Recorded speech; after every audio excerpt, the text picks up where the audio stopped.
We are back on Inside Politics. Our guest today is Hendrell Remus. He's the new chairman of the Tennessee Democratic Party. Mr. Remus, when you were elected chairman, you said the road ahead will be tough and full of unknown obstacles. What obstacles are you talking about? Well, we've got a lot to focus on. This year, we enter into a redistricting process. This will require a lot of focus to ensure a fair map is drawn. Secondly, Tennessee has some of the most oppressive restrictions on voting in the country.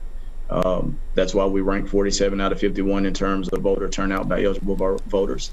We're still in the midst of a deadly global pandemic that has taken a toll on our state, and there's still a tense political climate that we have to navigate. So there's a lot of unknowns out there, and we just got to be mindful that some of these bumps along the way may slow us down or may help to speed us up.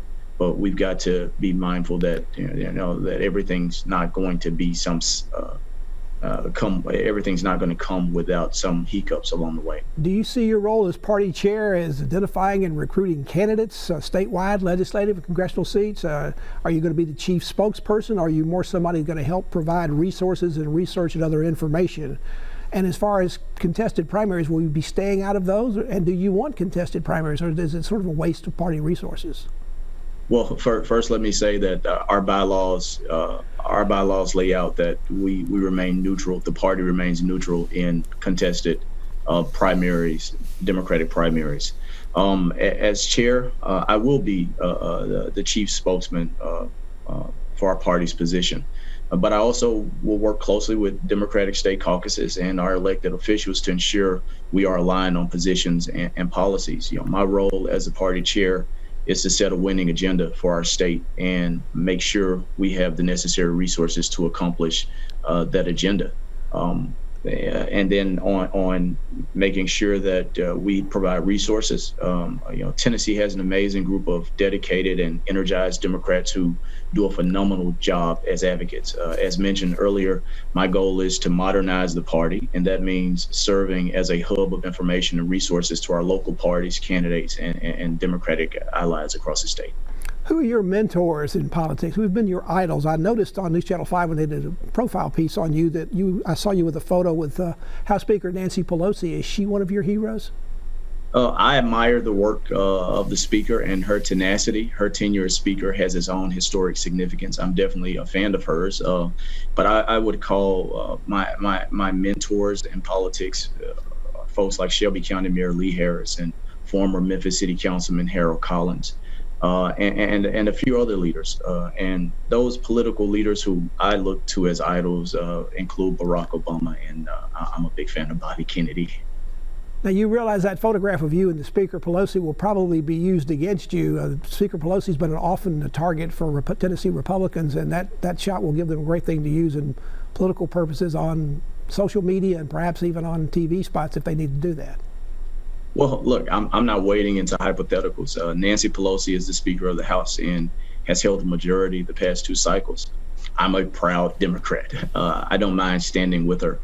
But, attacking me would probably be a waste of resources for the GOP, but, to each his own. In terms of wasting resources, are the Democrats nationally wasting their time with impeachment and now with the trial of former President Trump? It doesn't look like it's going to be able to get 67 votes. So are they just getting in the way of President Biden being able to get started on his programs? Well, look, I believe that Democrats, we hold the majority in both chambers of Congress. And even though it's a slim majority, I'm confident they'll be able to do the work that's needed. And that's best for Americans. Former President Donald Trump incited insurrection against our nation. His words caused people to lose their lives and endanger the lives of others, including his own vice president. Our lawmakers are exercising their constitutional authority, and I believe and I have confidence that they'll do what's right. This may be about the last question. President Biden seems to be committed to changes in social and racial justice. Are you concerned, though, particularly as the president moves forward with another of his priorities, which is a new coronavirus relief bill, that perhaps things like the minimum wage for $15 and some of the other things he wants to do of a social justice nature might get compromised out in order to get things like that passed? Absolutely not.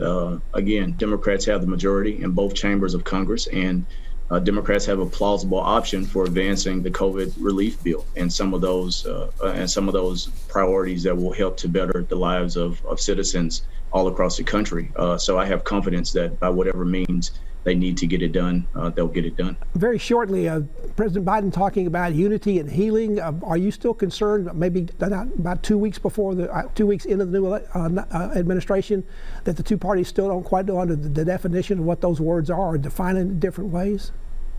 There's been a lot of hypocrisy over the last 4 years for sure. I'm not sure if you caught the clip during the inauguration where the presidents from both sides of the aisle spoke about the need for unity in our country.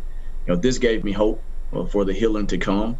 And I just hope that we can get beyond the hypocrisy and actually come together to make the lives of people better, especially here in Tennessee. Hendrell Remus, thank you so much for being with us, and good luck to you on your new task. You've got your work cut out for you. Thank you, Pat. That's Inside Politics for this week. Thank you so much for joining us. I hope you can be back here again for a future show. If you can't get enough politics in the meantime, go to the NewsChannel 5 website. You'll find my Capitol View commentary there. There's new commentary posted every Friday afternoon. Enjoy the rest of your weekend, and we'll see you here next time. Goodbye.